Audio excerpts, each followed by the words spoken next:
وَلَا تَقُولُوا لِمَنْ يُقْتَلُ فِي سَبِيلِ اللَّهِ أَمْوَاتٌ بَلْ أَحْيَاءٌ وَلَٰكِن لَا تَشْعُرُونَ۔ اللہ کی ذات نے قرآن میں ارشاد فرمایا کہ جو میرے رستے میں قتل کیے جائیں تم ان کو مردہ مت کہو، بلکہ وہ زندہ ہیں، تم ان کی زندگی کا شعور ہی نہیں رکھتے۔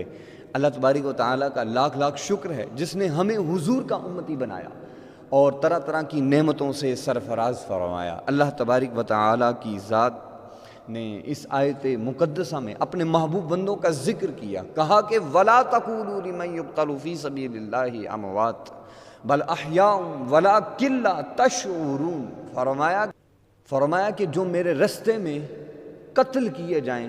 ان کو تم مردہ مت کہو، بلکہ وہ زندہ ہیں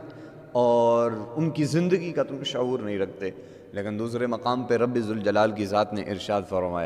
فرمایا کہ وَلَا تَحْسَبَنَّ الَّذِينَ قُتِلُوا فِي سَبِيلِ اللَّهِ أَمْوَاتًا بَلْ أَحْيَاءٌ عِندَ رَبِّهِمْ يُرْزَقُونَ۔ کہا کہ جو میرے رستے میں قتل کیے جائیں تم ان کو مردہ بھی گمان مت کرو، اور وہ اپنے رب کے حضور کھاتے بھی ہیں پیتے بھی ہیں۔ یہ اللہ کی ذات نے پہلی آیت مقدسہ میں حکم ارشاد فرمایا، کہا کہ تم ان کو مردہ مت کہو، دوسری مرتبہ یہ کہا کہ تم ان کو مردہ گمان بھی مت کرو۔ اللہ تبارک و تعالیٰ کی ذات نے شہید بندوں کی زندگی کو، ان کی فضیلت کو قرآن میں بیان فرمایا کہ وہ شہید ہیں اور انہوں نے اپنی فانی جانوں کو اللہ کے رستے میں قربان کیا اور حیات ابدی انہیں میسر ہوئی۔ اور کتنا اچھا سودا ہے، کتنا خوبصورت سودا ہے کہ فانی جان دو اور حیات ابدی لو، ناقص دو کامل لو، ادنا دو اور اعلیٰ لو۔ یہ سودا صرف میرے رب کی ذات فرماتی ہے، اور ایسا اچھا سودا اور ستھرا سودا کوئی نہیں فرماتا۔ اللہ تبارک و تعالی کی ذات ہمیں بھی شہادت کے مرتبے پر فائز فرمائے۔ تو کیا ہی کسی نے خوب کہا، جان دی ہوئی اسی کی ہے، حق تو یہ ہے کہ حق ادا نہ ہوا۔ یہ ماہ محرم الحرام کا مہینہ ہے، اور اس ماہ محرم الحرام کی 10ویں تاریخ کو حضرت امام علی مقام رضی اللہ تعالی عنہ آپ نے میدان کرب و بلا کی سرزمین میں اپنے جوانوں کی جوانیوں کو پیش کیا، اور حضرت امام علی مقام رضی اللہ تعالی عنہ نے ایسی مثال میدان کربلا میں پیش کی کہ عالم ایسی مثال پیش کرنے سے قاصر ہے کہ پورے جہان میں کبھی ایسی مثال ہوئی ہی نہیں۔ حضرت امام علی مقام رضی اللہ تعالی عنہ زہرا کا لال، مصطفیٰ کا نور نظر، راکب دوش مصطفیٰ حضرت امام علی مقام رضی اللہ تعالی عنہ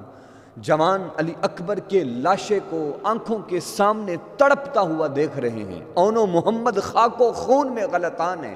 ننھے علی اصغر کو حضرت امام علی مقام رضی اللہ تعالی عنہ اپنے بازو پر اٹھائے ہوئے ہیں، ظلم کا تیر چلتا ہے اور امام علی اصغر کے حلق کو چیرتا ہوا حضرت امام علی مقام کے بازو کو چھیدتا ہوا گزر جاتا ہے، اور حضرت امام علی مقام رضی اللہ تعالی عنہ خون کو ہاتھ میں لیتے ہیں، اللہ کے حضور عرض کرتے ہیں، مالک یہ تو ایک علی اصغر ہے، اگر ہزاروں بھی ہوتے تو وہ بھی تیرے نام پہ قربان کر دیتا۔ تو حضرت امام علی مقام رضی اللہ تعالی عنہ اللہ کے حضور پھر عرض کرتے ہیں، کہتے ہیں مالک تیرا حسین تجھ سے راضی ہے، بتا تو بھی راضی ہوا کہ نہیں ہوا؟ تو کیا ہی کسی نے خوب کہا، جفا جو عشق میں ہوئی وہ جفا ہی نہیں، جفا جو عشق میں ہوئی وہ جفا ہی نہیں، ستم نہ ہو تو محبت میں کچھ مزہ ہی نہیں۔ حضرت عبداللہ بن عباس رضی اللہ تعالی عنہ آپ اس روایت کو بیان فرماتے ہیں، امام مسلم نے اس روایت کو نقل کیا۔ آپ فرماتے ہیں کہ حضور علیہ الصلوۃ والسلام جب مکہ سے ہجرت کر کے مدینہ کی طرف تشریف لے کے آئے تو حضور جان رحمت علیہ الصلوۃ والسلام نے یہودیوں کو دیکھا کہ وہ یوم عاشورہ کا دن کا روزہ رکھتے ہیں۔ حضور نے ارشاد فرمایا، کہا کہ تم عاشورہ کے دن کا روزہ کیوں رکھتے ہو؟ تو عرض کی، کہا کہ اس دن اللہ کی ذات نے حضرت موسیٰ علیہ الصلاۃ والسلام کو اور بنی اسرائیل کو اللہ کی ذات نے نجات عطا فرمائی، لہذا اس وجہ سے ہم اس دن کو شکرانے کے طور پر مناتے ہیں اور روزہ رکھتے ہیں۔ تو حضور علیہ الصلاۃ والسلام نے ارشاد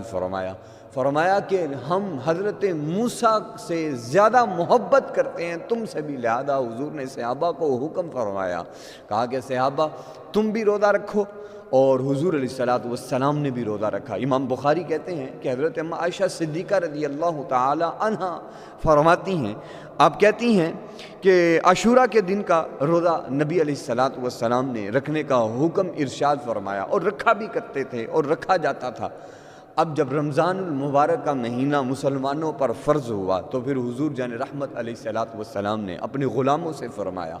کہا کہ اب تمہیں اختیار ہے، چاہے تم عاشوراء کے دن کا روزہ رکھو یا نہ رکھو، یہ حضور جان رحمت علیہ الصلاۃ والسلام نے ارشاد فرمایا۔ اور حضرت شیخ عبدالحق محدث دہلوی رحمۃ اللہ علیہ فرماتے ہیں ما ثبت بالسنہ میں، اور امام ابن جوزی نے بھی اس قول کو نقل کیا، اور حضرت عبداللہ ابن عباس رضی اللہ تعالی عنہ نے فرمایا کہ محرم الحرام کی 10ویں تاریخ وہ برکت والی تاریخ ہے جس دن حضرت آدم علیہ الصلاۃ والسلام کی توبہ قبول ہوئی۔ آپ فرماتے ہیں یہ وہ مبارک دن ہے جس دن حضرت ادریس کو اللہ کی ذات نے بلند مرتبہ عطا کیا، حضرت یونس کو مچھلی کے پیٹ سے نکالا، حضرت ابراہیم پر آگ کو گلو گلزار کیا گیا، حضرت نوح کو کشتی سے اتارا، اور اسی طرح حضرت موسیٰ علیہ الصلاۃ والسلام کو اور بنی اسرائیل کو اللہ کی ذات نے فرعونیوں سے نجات عطا فرمائی، حضرت اسماعیل علیہ الصلاۃ والسلام کو اللہ تبارک و تعالیٰ کی ذات نے حیات زندگی عطا فرمائی، اور اسی طرح فرمایا کہ یہ اتنی برکتوں والا دن ہے، فرمایا کہ جو بندہ اس دن کا روزہ رکھے، فرمایا اللہ کی ذات اس بندے کے 40 سال کے گناہوں کو معاف فرما دیتی ہے، یہ حضور علیہ الصلاۃ والسلام نے ارشاد فرمایا۔ اور کتنا خوبصورت ہمارا مذہب ہے۔ اب اسی دن اسلام کے سال کی ابتدا اب محرم الحرام سے ہوتی ہے، اور اس کی انتہا ذوالحجہ پر ہوتی ہے، اور اس کی 10ویں تاریخ کو بھی قربانی ہے، اور ذوالحجہ کے 10ویں تاریخ کو بھی قربانی ہے، گویا کہ مسلمانوں کے سال کی ابتدا بھی قربانی سے ہے، انتہا بھی قربانی سے ہے۔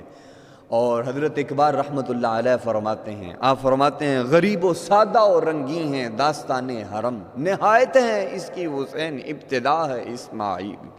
حضرت امام جلال الدین اسیوطی رحمۃ اللہ علیہ آپ کے پاس ایک شخص آیا اور آ کر کہا کہ حضرت یہ عقل میں سمجھ نہیں آتی بات کہ انسان کو تکلیف ہو، جسم کٹ رہا ہو لیکن بندے کو تکلیف نہ ہو، یہ کیسے ممکن ہے؟ تو حضرت امام جلال الدین سیوطی رحمۃ اللہ علیہ آپ نے ارشاد فرمایا، کہا کہ تم نے قرآن نہیں پڑھا؟ اللہ تبارک و تعالیٰ کی ذات نے قرآن میں اس کا حکم ارشاد فرمایا ہے۔ تو زنان مصر جب زلیخا کے پاس آئیں اور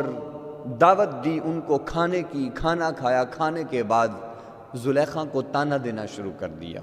اور کہا کہ تو ایک شہزادی ہے اور یوسف ایک بردہ ہے، غلام ہے، اس کو دل دے دیا، اگر کسی امیر زادے کو دل دیتی تو بات اور تھی، لیکن تم نے تو غلام کو ہی دل دے دیا۔ اب زلیخا نے کہا کہ اگر تم یوسف کو دیکھ لیتی تو بات نہ کرتی، یوں تان ترازی نہ کرتی۔ اب حضرت یوسف علیہ نبینا علیہ الصلاۃ والسلام کو انہوں نے دیکھا نہیں تھا تو اپنی زبانوں کو تان کے ساتھ دراز کرنا شروع کر دیا۔ تو حضرت یوسف علیہ نبینا علیہ الصلاۃ والسلام کی بارگاہ میں زلیخا آئی اور آ کر عرض کی، کہا کہ پیارے کچھ لمحوں کے لیے آ جا۔ تو جناب یوسف علیہ الصلاۃ والسلام جب اپنے حجرہ انور سے نکلے تو مصر کی عورتوں نے جب جمال یوسفی کو دیکھا، اللہ نے اس واقعہ کو بیان فرمایا، فَلَمَّا رَأَيْنَهُ أَكْبَرْنَهُ وَقَطَّعْنَ أَيْدِيَهُنَّ وَقُلْنَ حَاشَا لِلَّهِ مَا هَذَا بَشَرًا۔ تو جب انہوں نے دیکھا تو دیکھتے ہی کہا یہ کوئی بندہ نہیں، یہ کوئی بشر نہیں، یہ تو اللہ کا برگزیدہ بندہ ہے۔ اور پھر فرمایا اللہ نے وَقَطَّعْنَ أَيْدِيَهُنَّ، انہوں نے اپنے ہاتھوں کی انگلیوں کو کاٹ لیا اور بے اختیار کاٹ لیا۔ تو حضرت امام جلال الدین سیوطی رحمۃ اللہ علیہ نے فرمایا، کہا کہ وہاں پر جمال یوسفی کو دیکھ کر زنان مصر نے اپنے ہاتھوں کی انگلیوں کو کاٹ لیا اور جب بندہ شہادت کے مرتبے پر فائز ہوتا ہے تو پھر اس کو حضرت یوسف کے رب کا دیدار ہوتا ہے۔ تو اگر حضرت یوسف کے دیدار میں اتنی مٹھاس ہے تو میرے رب کے دیدار میں کتنی مٹھاس ہوگی۔ تو فرمایا جب بندہ شہادت کے مرتبے پر فائز ہوتا ہے تو پھر اس کو تکلیف نہیں ہوتی، کیونکہ اسے رب ذوالجلال کا دیدار نصیب ہوتا ہے۔ تو حضرت امام اعلیٰ حضرت عظیم البرکت فرماتے ہیں، آپ فرماتے ہیں حسن یوسف پہ کٹیں مصر میں انگشت زنا، سر کٹاتے ہیں تیرے نام پہ مردان عرب۔ حضرت امام زرقانی نے ایک بڑا پیارا قول پیش کیا، وہ آپ کے سامنے پیش کروں گا۔ حضرت امام زرقانی کہتے ہیں کہ حضرت اماں عائشہ صدیقہ رضی اللہ تعالی عنہا نے فرمایا لوامی زلیخا لو رأینا جبینہم لأثرنا بالقطع القلوب علی الایدی، کہا کہ یہ تو زنان مصر نے حضرت یوسف علیہ السلام کے حسن کو دیکھا تو اپنے ہاتھوں کی انگلیوں کو کاٹ لیا۔ کہا اگر میرے محبوب کی پیشانی کو دیکھ لیتی تو اپنے ہاتھوں کی انگلیاں نہیں بلکہ اپنے دلوں کو ہی کاٹ لیتی۔ اللہ نے حضور علیہ السلام کو اتنا خوبصورت بنایا تھا۔ تو بات ذکر کر رہا تھا کہ جب بندہ شہید ہوتا ہے تو پھر اسے تکلیف نہیں ہوتی، اور اسی طرح جب بندہ جنت میں چلا جائے گا، شہید جنت میں ہوگا تو اللہ اسے طرح طرح کی نعمتوں سے سرفراز فرمائے گا۔ اب وہ اللہ کی نعمتوں سے سرفراز ہوگا، نہروں سے پانی بھی پیے گا، شہد بھی استعمال کرے گا۔ اب اس کے بعد اللہ فرماتا ہے کہ وَلَكُمْ فِيهَا مَا تَشْتَهِي أَنفُسُكُمْ، اے میرے بندو بتاؤ میری جنت میں کسی چیز کی کمی ہو۔ اب مجاہد کھڑا ہوگا، اللہ کے حضور عرض کرے گا، کہے گا مالک میں نے تیری جنت کی تمام نعمتوں کو پا لیا لیکن مجھے ایک نعمت میسر نہیں ہوئی۔ تو اب رب ذوالجلال کی ذات فرمائے گی، کہے گی کہ میرے بندے بتا کون سی ایسی نعمت ہے جو یہاں پر نہیں ہے۔ تو مجاہد اللہ کے حضور عرض کرے گا، کہے گا مالک دنیا میں تیرے نام پہ کٹا تھا، مرا تھا اور میرے جسم پر گھوڑے دوڑائے گئے تھے، مالک جو اس وقت شہادت کے وقت مجھے جو لذت محسوس ہوئی مالک وہ جنت میں محسوس نہیں ہوئی۔ اب پھر کیا ہوگا؟ اللہ تبارک و تعالیٰ کے حضور جب وہ بندہ عرض کرتا ہے تو پھر وہ عرض کرے گا مزید، کہے گا مالک اگر پھر مجھے زندگی عطا ہو، پھر تیرے نام پہ مروں، پھر تیرے نام پہ کٹوں، مالک مجھے اس میں زیادہ لذت محسوس ہوتی ہے۔ تو جب بندہ شہادت کے مرتبے پر فائز ہو جاتا ہے اسے دو چیزیں میسر ہوتی ہیں، ایک یہ کہ اس کے خون کا قطرہ ابھی زمین پہ نہیں گرتا، مالک اس کی مغفرت فرما دیتا ہے، اور دوسرا اس کو اس وقت اللہ کا دیدار نصیب ہوتا ہے جس کی وجہ سے بندے کو نہ تکلیف ہوتی ہے نہ درد محسوس ہوتا ہے۔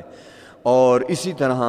حضور جان رحمت علیہ السلام ایک دن تشریف فرماتے، حضرت عمر بھی قریب تھے، تو حضرت عمر فاروق رضی اللہ تعالی عنہ آپ حضور علیہ السلام کو دیکھ رہے ہیں کہ حضرت امام حسین کو آپ اپنے کاندھوں پر اٹھائے ہوئے ہیں، تو دیکھ کر فرمایا نعم المرکب، کہا کہ کتنی اچھی سواری ہے۔ تو حضرت جان رحمت علیہ السلام نے ارشاد فرمایا نعم الراکب، عمر دیکھتے نہیں کہ سوار بھی کتنا اچھا ہے۔ یہ حضور علیہ السلام کی حضرت امام حسین کے ساتھ محبت تھی اور اپنے کاندھوں پہ اٹھا لیا کرتے۔ الاصابہ میں امام ابن حجر عسقلانی رحمۃ اللہ علیہ نے اس روایت کو نقل کیا۔ حضرت ابو ہریرہ رضی اللہ تعالی عنہ فرماتے ہیں ان ابی ہریرہ رضی اللہ تعالی عنہ قال ابصرت عینایا ہاتین، آپ کہتے ہیں کہ میں نے اپنی آنکھوں سے، ان دونوں آنکھوں سے حضور کو دیکھا، وسمعت اذنایا، اور کہتے ہیں میں نے اپنے دونوں کانوں سے سنا۔ آپ فرماتے ہیں میں نے کیا سنا؟ رسول اللہ صلی اللہ علیہ وسلم وہو آخذ بکفی حسین وقدمہ علی قدم رسول اللہ صلی اللہ علیہ وسلم، حضور نے حضرت امام حسین کے ننھے ہاتھوں کو اپنے ہاتھوں میں پکڑا ہوا ہے اور حضرت امام حسین حضور کے قدمین شریف پر اپنے قدمین رکھے ہوئے ہیں، اور پھر کیا ہوتا ہے اپنے قدموں سے حضور علیہ السلام حضرت امام حسین رضی اللہ تعالی عنہ اپنے قدموں سے حضور کی طرف چلتے جا رہے ہیں۔ اور پھر اس کے بعد حضرت ابو ہریرہ رضی اللہ تعالی عنہ فرماتے ہیں حتی وضع قدمہ علی صدر رسول اللہ، حتیٰ کہ حضرت امام حسین اپنے قدموں کو لے کر حضور علیہ السلام کے سینہ اقدس پر پہنچ جاتے ہیں، اور جب وہاں پر پہنچتے ہیں تو حضور علیہ السلام فرماتے ہیں افتح فاقہ، پھر حضور فرماتے ہیں، کہتے ہیں کہ اے میرے بیٹے اپنے منہ کو کھول۔ جب منہ کو کھولتے ہیں حضور اپنے لعاب دہن کو منہ میں ڈالتے ہیں۔ پھر حضور علیہ الصلوۃ والسلام اللہ کے حضور عرض کرتے ہیں، پھر کہتے ہیں اللہم احبہ فانی احبہ۔ پھر فرمایا کہ مالک جو میرے حسین سے محبت کرے، مالک تو بھی اس سے محبت فرما۔ یہ حضور جان رحمت علیہ الصلوۃ والسلام کی حضرت امام حسین سے محبت تھی۔ اور حضرت علامہ اقبال رحمۃ اللہ علیہ اپنے لفظوں میں حضرت امام حسین رضی اللہ تعالی عنہ کی بارگاہ میں ہدیہ عقیدت پیش کرتے ہیں۔ آپ فرماتے ہیں، امام عاشقارا پورے بطول، سروے آزاری زے بستان رسول، بہریاں شہزادہ خیر الملل، دوش ختم المرسلین نعم الجمل، موسیٰ و فرعون و شبیر و یزید، این دو قوت از حیات آیت پدید، زندہ حق از قوت شبیری است، باطل آخر داغ حسرت میری است، تا قیامت قطع استبداد کرد، موج خون اون چمن ایجاد کرد، بحر حق در خاک و خون غلطیدہ است، پس بنائے لا الہ گردیدہ است۔ حضرت خواجہ غریب نواز رحمۃ اللہ علیہ آپ فرماتے ہیں، شاہ است حسین بادشاہ است حسین، دی است حسین دی پناہ است حسین، سرداد نداد در دست یزید، حقن کے بنائے لا الہ الا است حسین۔ حضور علیہ الصلوۃ والسلام حضرت امام حسین رضی اللہ تعالیٰ عنہ سے اتنی محبت فرمایا کرتے تھے کہ حضرت ابو سعید خدری رضی اللہ تعالیٰ عنہ کہتے ہیں، آپ فرماتے ہیں کہ حضور علیہ الصلوۃ والسلام نے ارشاد فرمایا الحسن والحسین سیدہ شباب اہل جنہ۔ حضور نے فرمایا کہ میرا بیٹا حسن اور حسین جنتی نوجوانوں کے سردار ہیں۔ اور اس کے بعد حضرت عبداللہ بن عمر رضی اللہ تعالیٰ عنہ فرماتے ہیں، آپ فرماتے ہیں حضور نے ارشاد فرمایا، ان الحسن والحسین ہما ریحان من الدنیا، فرمایا کہ حسن اور حسین یہ دونوں میرے دنیا میں پھول ہیں۔ تو بندہ دنیا میں اپنے پھولوں کا انتخاب کرتا ہے، کسی کو گلاب پسند ہوتا ہے، کسی کو چنبیلی پسند ہوتی ہے، لیکن قربان جائیں حضور جان رحمت علیہ الصلوۃ والسلام پر، جنہوں نے فرمایا کہ حسن اور حسین یہ دونوں میرے دنیا کے پھول ہیں۔ اور یہ حضور علیہ الصلوۃ والسلام کی حضرت امام حسین رضی اللہ تعالیٰ عنہ سے محبت تھی۔ حضرت ابو یعلا بن مرہ رضی اللہ تعالیٰ عنہ سے روایت ہے، حضرت یعلا بن مرہ رضی اللہ تعالیٰ عنہ فرماتے ہیں، قال قال رسول اللہ صلی اللہ علیہ وسلم حسین منی وانا من الحسین، احب اللہ من احب حسینا، حسین سبت من الاسباط۔ آپ فرماتے ہیں کہ حضور نے ارشاد فرمایا کہ میں حسین سے ہوں، حسین مجھ سے ہے۔ پھر اس کے بعد حضور علیہ الصلوۃ والسلام نے ارشاد فرمایا کہ جو بندہ حسین کو دوست رکھے گا، فرمایا کہ اللہ اس کو دوست رکھے گا۔ کیا ہی کسی نے خوب کہا، جو در حسین پہ مقیم ہو تو ضرور پہنچے علی تلک، جو علی ملے تو نبی ملے، جو نبی ملے تو خدا ملے۔